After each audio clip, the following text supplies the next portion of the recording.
ethical ethics in the asylum context. And because we have been sitting for so long all day, if you would do me a favor, please get up, turn to someone sort of close to you, and ask them, when was the last time that they had an ethical dilemma? Not what it was, we don't want to break confidentiality, but when was the last time they were faced with an ethical dilemma in their legal practice? I'll give you 30 seconds. Go. 10 years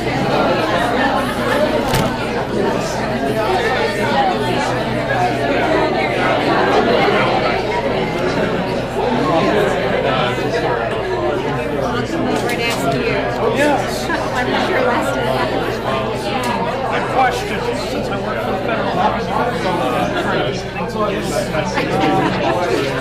I don't know. Start thinking ethically. Yes, it was really easy.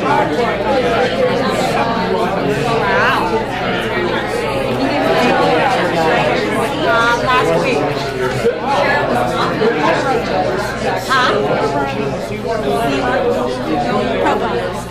I'm sorry. It was regarding taking a case from very descriptive.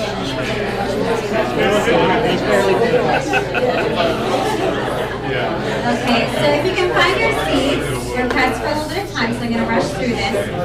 But we're talking about ethics in the asylum context because I believe. Would you raise your hand if you've ever done an immigration law case? Okay, so there's one. Okay, this is good. So in immigration law, there's even another layer of ethics that we need to worry about, which comes from the immigration entities, and also ethical issues come up a lot in asylum law cases in really weird and interesting ways. So we just want to touch on that briefly before we send you out in the world potentially with a pro bono case. All right, so we know this. We represent our clients. We have duties to the legal system. We need to uphold justice, all these things. What happens when those things conflict? So what we're going to talk about are duties to the client. They're particularly relevant in an asylum claim. What happens if the tribunal, and what happens when those things are in conflict. So the rules that we'll be talking about today, disclaimer, I am not barred in Virginia. However, Virginia does follow the ABA model rules, so I'll be giving you the Virginia corollary rule, and if I've seen any interesting differences, I will point that out. Also remember that if you're barred in multiple jurisdictions, those other jurisdictions might also kind of have ethical rules that are binding to you in an asylum case that you might take. And also, under the Immigration and Nationality Act, the regulations, and then the entities of the Department of Homeland Security and the Executive Office of Immigration Review also have the authority to sanction you if you mess up. So we know that a state bar can discipline us, we could have civil liability, and then there's laws against the unauthorized practice of law. In Virginia, that is a misdemeanor. But what can administrative entities do to us? So the Executive Office of Immigration Review is it's a part of the Department of Justice, and it's the administrative entity that oversees and runs the immigration court system. So if you violate ethical rules before these entities, the immigration courts, so that's the lower level first instance court, the Board of Immigration Appeals, which is the appellate court of the immigration court system, or even if you're not before EOIR, even if you're before the Department of Homeland Security, before U.S. Citizen and Immigration Services, which was where you would apply for immigration benefits, and then the Asylum Office, part of USCIS, where they do the asylum interviews, EOIR can sanction you. And that was recently upheld in 2003. The VA was like, yep, EOIR can sanction an attorney that violates ethical rules. So what are the ethical rules? What's going on? Where can we find them? Immigration Court Practice Manual is available very easily online. Just Google that. You will find it on the Department of Justice website. Section 10 is the one that deals particularly with attorneys' ethical duties and the sanctions that can come if you do not follow those. Something that I just want to point out that I thought was interesting. So even if you might know you have a duty to report to your state bar, if something criminal happens, you actually also, if you're practicing before the immigration entities, you actually have to report these sorts of things to EOIR as well. That is not exhaustive, it's just an interesting thing to point out. So what can they do to you? What would this look like? So it's important to remember that the complaints can really be filed by most people. It can be filed with a judge. It can be filed by your client, another practitioner that watches you in the courtroom really not do a good job. Or your opposing counsel can make a report on you, a DHS attorney. Unfortunately, we cannot make those same reports for DHS attorneys. They have their own separate process for ethical violations, but they can report on you. So this is a non-exhaustive list of certain things that can get you into trouble, but some things that I thought interesting. Boilerplate submissions, the same asylum brief over and over again to crate clients through the door, not allowed. Entering your appearance before the immigration court, you might know, usually it's a green sheet, it's called an E28. You don't do it by recipe or by motion, you have to file those little green sheets, and if you don't do that, that's actually an ethical violation. And remember, even if it's a kid, right, you need to abide by your client's decision. If they change their minds, or if you're trying to do something without their permission, that's not good. So the sanctions are similar to a state bar. You can get suspended or expelled from practicing before the immigration entities, not in general. But remember that is nationwide, no immigration law for you. And they actually do have these lists of attorneys in the immigration courts publicly displayed. So now that we know what can happen to us if we don't follow the rules, let's talk about some of the rules. We're going to start with duties to our client and really focus on loyalty and confidentiality. So it might seem obvious, but it's important to talk about who our clients are. So principal applicant in a U.S. Citizenship and Immigration Services petition, such as an asylum petition. The respondent in a removal proceeding that you might be a part of. And that seems obvious, but remember that that can be a child, right? The parent isn't on the hook in the removal proceedings, the child is. The parent isn't the principal application of their child's asylum application, the child is. So they are the client. And then derivatives and any applications for relief. We briefly talked about derivatives before, but the Immigration Nationality Act has this principle of family unity. And so in different immigration benefits, you're actually allowed to add on your family members. Even if they don't have a good case or they don't have the same case, you just add them on by virtue of your family relationship. And if you win your case, your family members come along and have permission in the US as well. It's a derivative immigration relief. So these derivatives also become your direct client. So this gets a little exciting if you're representing multiple family members. So it's important to think about your duty of loyalty. So you're going to watch out for conflicts of interest. Those do arise. And remember, you owe a duty of confidentiality to every single one of them separately. So you need to be the keeper of secrets between family members, which can be very fun. So we're going to talk about these two situations, child clients and also representing multiple family members at the same time. So there's two main types of attorneys for children across the country. They go by different names, but I'm going to call them express and best interest attorneys.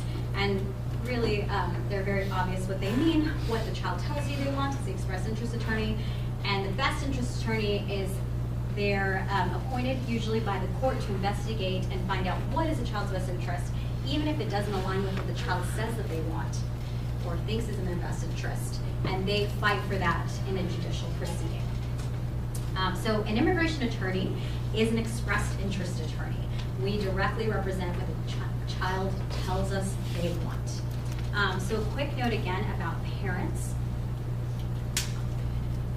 versus kids. So parents often in many legal situations are kind of the legal representative of their child. However, a parent does not get in between an attorney-client relationship of a child, okay? So it's really what the child wants. So how do we figure that out? So two concepts that come up a lot when we're working with kids as our direct clients is capacity, which is an individual's ability to make a decision or perform a task in a given context.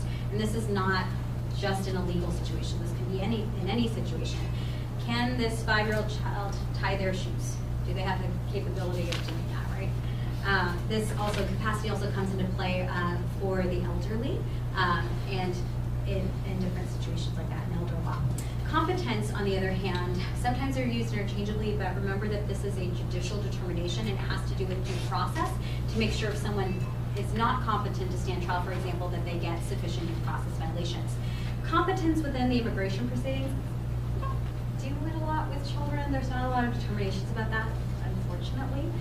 Mostly this case law has been developed in the context of adults with mental health disabilities. But there is an interesting thing to point out. There is this bright line rule about the age of 14 in the immigration system. And for some reason, children 14 and over are seen as more capable of making decisions for themselves, so they can sign things, even under penalty of perjury, on their own without the help of an adult, while children under 14 need an adult to also sign with them. The weird thing about that is you don't necessarily have to prove that the adult is actually their parent or their legal guardian. It's usually just an adult signs it with them. Not a lot. It's just there's a lot of bright line rules and protections depending on your age, over 14, under 14 in the immigration system. So,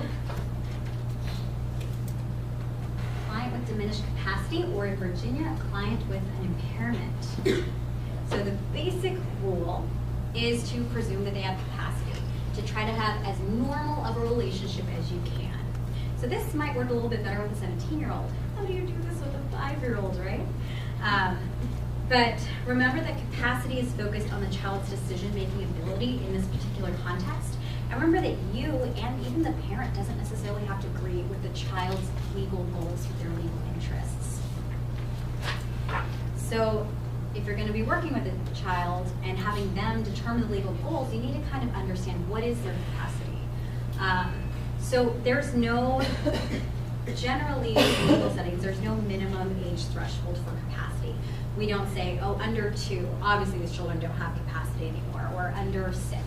There is none. It's a case-by-case sort of assessment, because it's not even a legal determination, right? As you're working with a child, remember that chronological age is not determinative.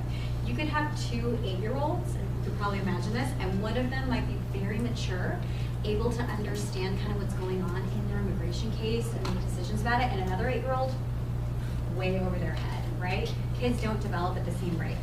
And then even within one particular child, the different aspects of their development happen at different rates. So maybe you have this same 8-year-old has a very high cognitive development. They're not only able to think literally, like children do, but usually around preteen age, they start being able to they develop abstract thinking, so they can connect kind of unseen things and big concepts. So maybe this 8-year-old is already able to think at an abstract level, but their emotional maturity is really, really stunted because of things that they've gone through. And so while they might be able to understand what's happening in their immigration case, their ability to testify or kind of handle the consequences and the pressures might be very limited. So just remember that. Also, a lot of these kids, in this situation applying for asylum are probably traumatized, and trauma can impact excuse me, capacity on multiple levels. Trauma can actually impair development of a child. It can stunt their physical and mental maturity, and it can also just impact the way that they're acting kind of temporarily. If they actually have PTSD or something like that, they might be not able to make good decisions. If you're more interested in this very there's so much more on this topic that we don't have time to get into, but I recommend one of our former kind employees, Aria Summers, wrote about capacity and competency for children in the immigration context, and this is available online. So now that you've sort of assessed, okay, how mature is my client, what's going on with them, how much autonomy do they have? Okay, so how do you figure out what they actually want? How do you empower the client to be the client? Be the boss.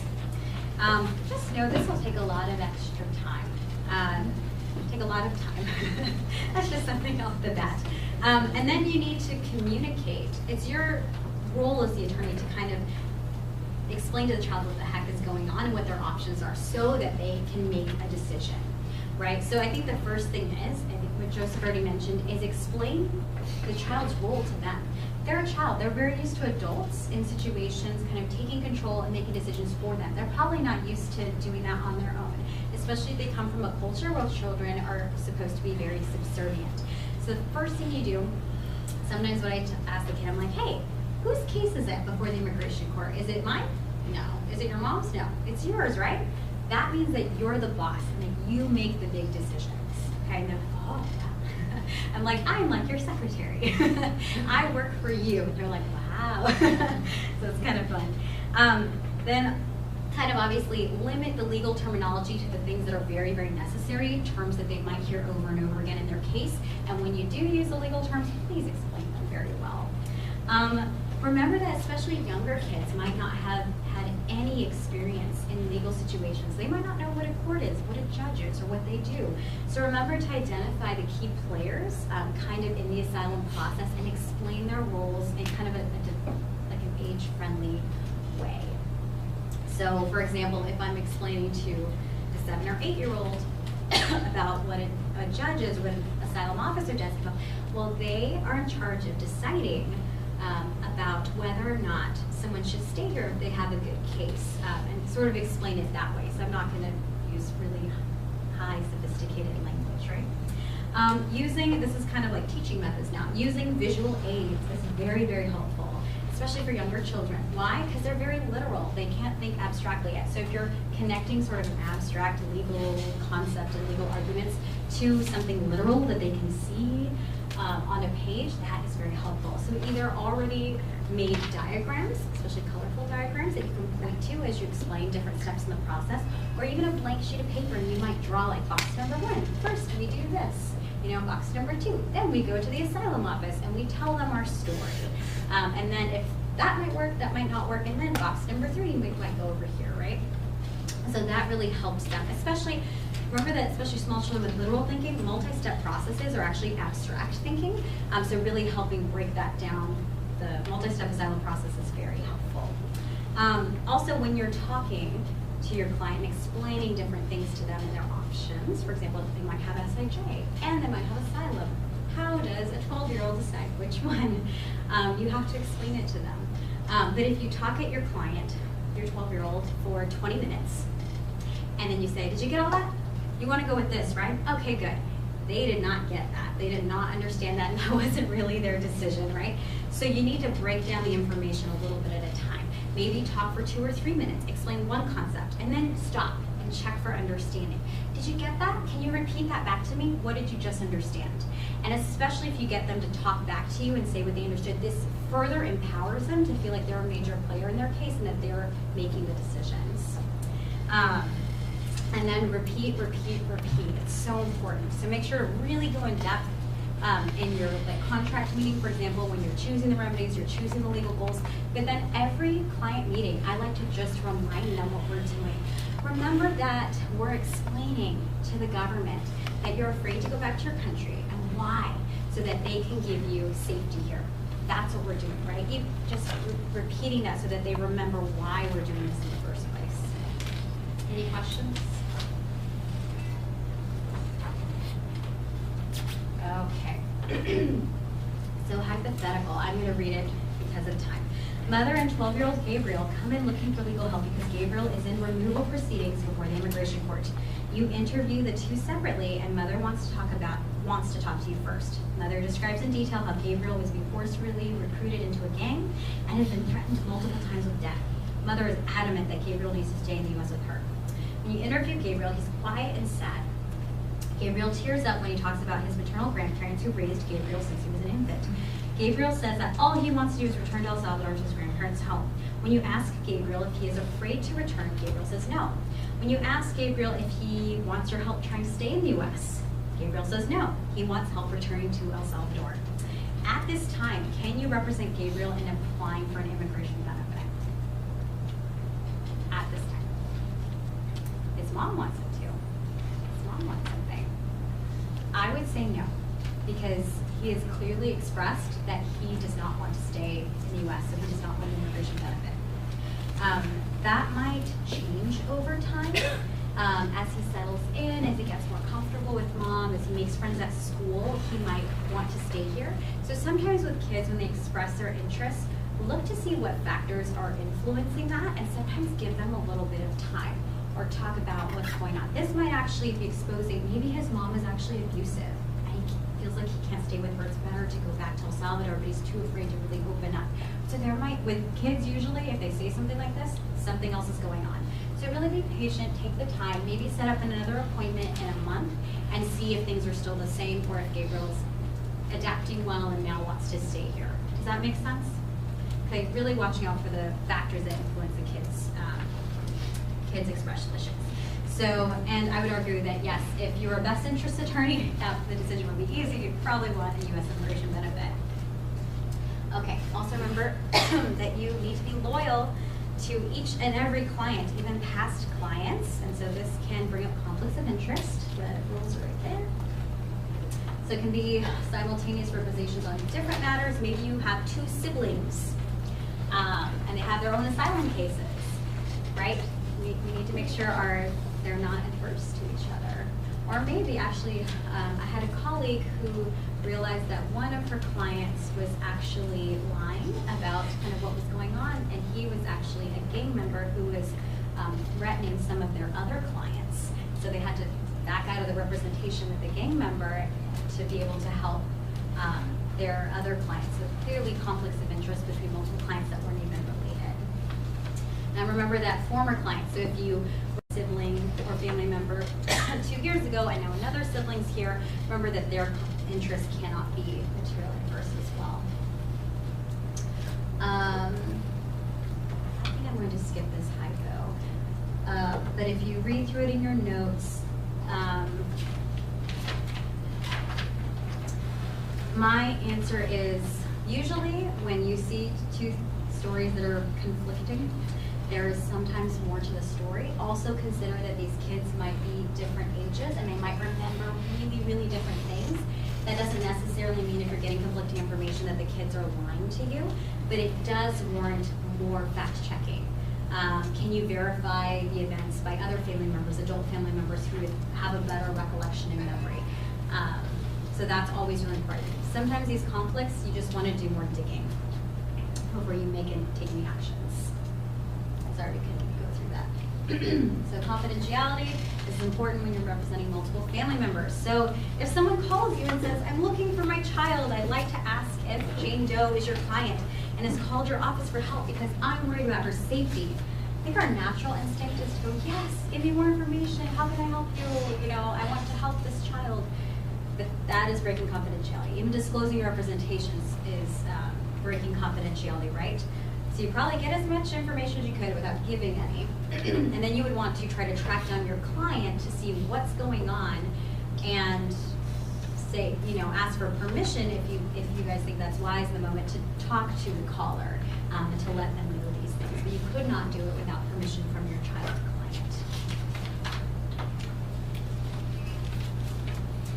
Okay, so remember that you cannot reveal information relating to the representation of a client unless given informed consent, even if your client is a child. There's a couple of exceptions. If there's your client's using the representation to perpetrate a crime or fraud, there's a dispute.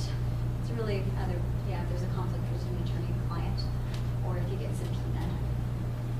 And the rules are at the bottom. And just a little reminder, confidentiality comes from ethical rules as privilege is legal protection, and confidentiality is much wider than privilege. Confidentiality is any information related to the representation, whereas privilege is just the private communications between you and your client. So as you're fact-checking, for example, say you have a 12-year-old client. So I suggest, and as we'll talk about later, it's really important that you interview your client separately from perhaps their adult caretakers for many reasons, but one of them is to preserve privilege. Because if another person's present, which we'll talk about in a second, that could break privilege. But you get information from your client, that needs to be kept confidential and is privileged. Then you interview Aunt. So all the information that Aunt gives to you is also confidential because it's related to the representation of your client, right? And so how does this work? Do you owe Aunt the duty of confidentiality? No, you owe your client. So the client gets to know everything that aunt said, even if they're hearing. But aunt does not necessarily get to know everything that the child said, right? It's kind of a one-way valve. So even if the aunt is asking, they won't talk to them about this, what happened? You can't say anything unless your client says that that's okay, right? It's important to keep in mind. So also, waiver of attorney-client privilege, that's important to consider when you're dealing with children and adult caretakers want to be involved and want to protect the child. But third parties can break privilege.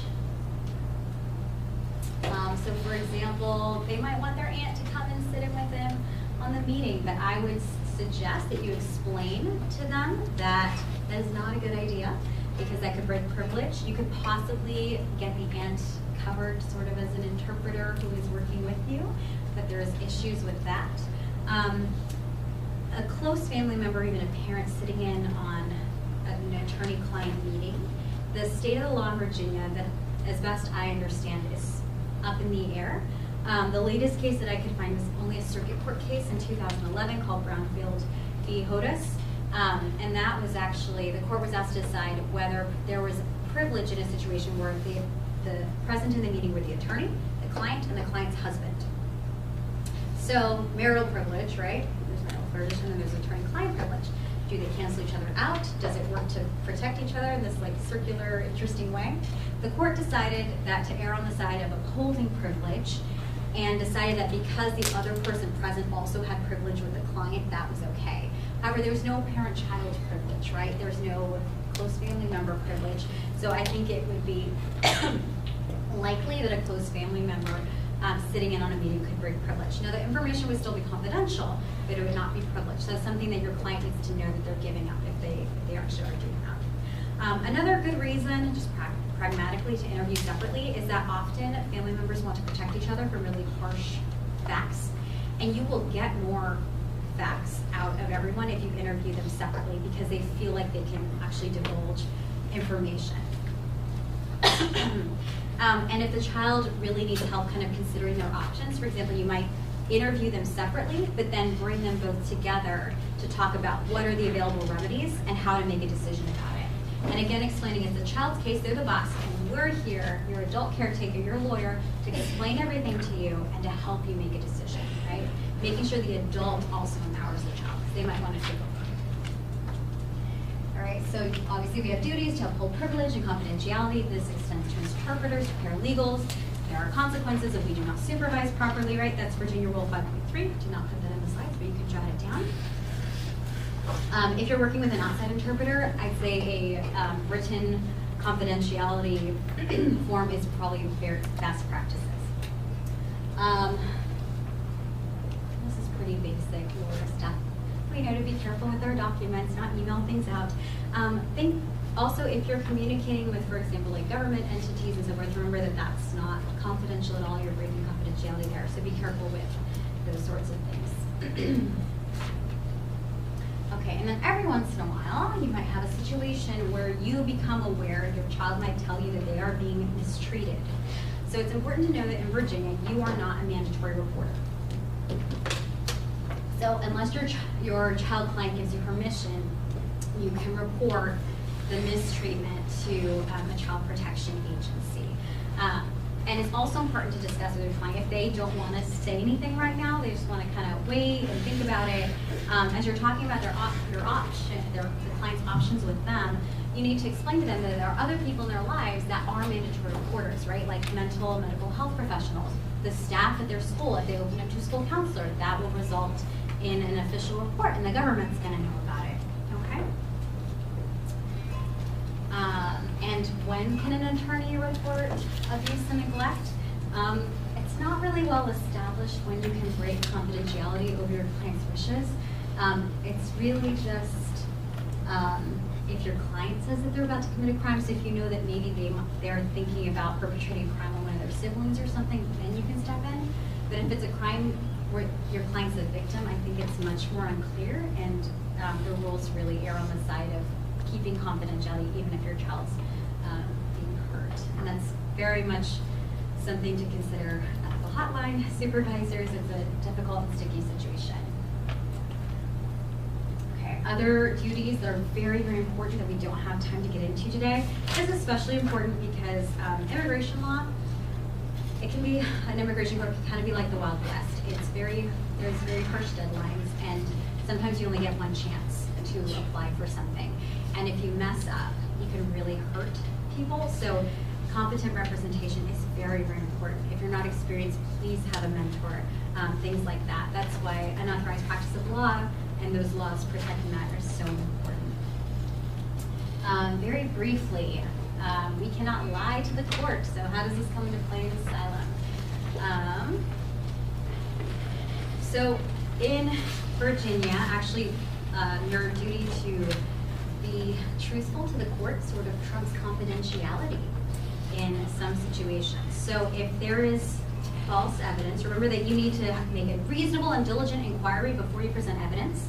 So you can't just, budget and then see a surprise later. You need to do your due diligence. But if you find out that your client, if someone else besides your client, so maybe mom is bringing you like a totally fraudulent, you can tell it's fraudulent birth certificate, you can refuse to admit that, even if your client wants you to. What happens if the false evidence, testimony, or support document is being offered by your client? First, you must try to persuade them not to do this, or if they've already done it, to correct it. And if they don't, you actually have to tell the tribunal, breaking confidence. This is Rule 3.3, see all the comments, the sticky situation.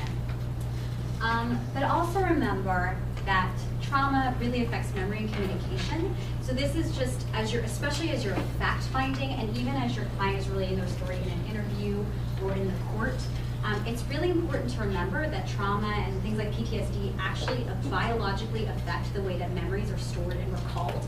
And just because things might be conflicting a little bit, or the timelines might be really off in different recountings of the story, that actually probably means it's true versus not. So it's important to remember that and to advocate for your client using like scientific knowledge about these sorts of issues. When you're fact-finding, expect the narrative to be told in a messy way. It's your job to make the narrative make sense and to package it in a way that the adjudicator can understand the claim, right? But it's gonna be messy when it comes out that the person's traumatized. Expect confusion with dates and order of events. Stay away from like really specific dates, especially in something written, because your client might remember something a little bit differently when they're speaking, giving testimony. Try to anchor things around holidays or milestones like the birth of a child, as opposed to like September 1st. That might be very difficult for your client to remember.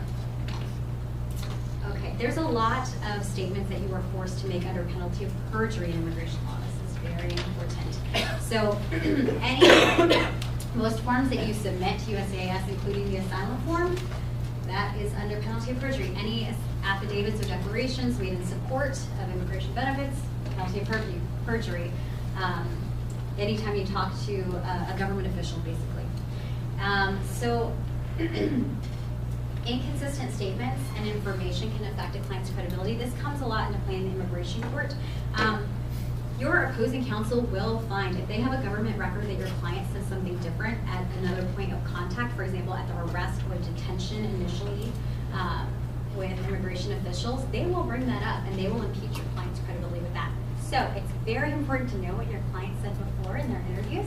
Unfortunately, the only way to get this is a FOIA, but this is really important. The two things that are most important is the record of deportable alien, which is the interview, basically their intake interview by an immigration official, and then if they got a credible or reasonable fear interview, which is sort of the precursor to asylum, to see if they're actually afraid to go back.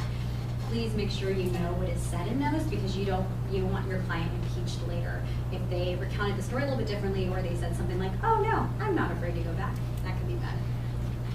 So figure out what it is, figure out ways around it, or how to explain it. Also, inadmissibility and asylum bars. The forms, I-589, and then the one to adjust to permanent residency, ask about all those things. So they're actually asking, have you committed a crime of blah, blah, blah. You need to really carefully research what these things mean and how to answer it, because answering it correctly is perjury for your clients. So that's very important.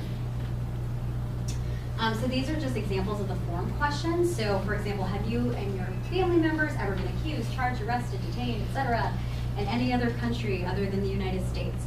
So you need to understand, there might be legal definitions of some of those terms. Maybe a juvenile offense is not considered a crime, so technically if you know, for example. Or the second excerpt is from the I-45, so your asylum was granted, and then they later want to become a permanent resident.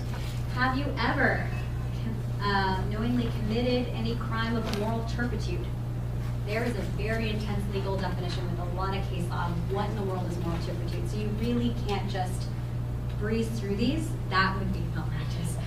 You really need to understand these definitions before you fill these out with your client. Another really important thing is we're barred from any kind of frivolous lawsuits, etc.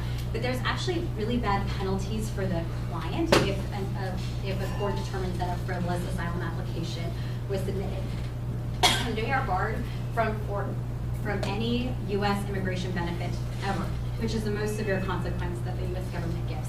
So a frivolous asylum claim has no basis in fact or law, contains statements that are deliberately fabricated. So this is, you always want to warn your client from the outset, because sometimes they might think, oh, it's not so bad. You know, maybe they come from a culture and country where lying to the government is like normal and everyone does it. You really need to make clear that they would suffer severe consequences if their asylum claim is basically made up. And that's pretty bad. Remember that you can get in trouble for this as well. We kind of talked about these already. Any questions?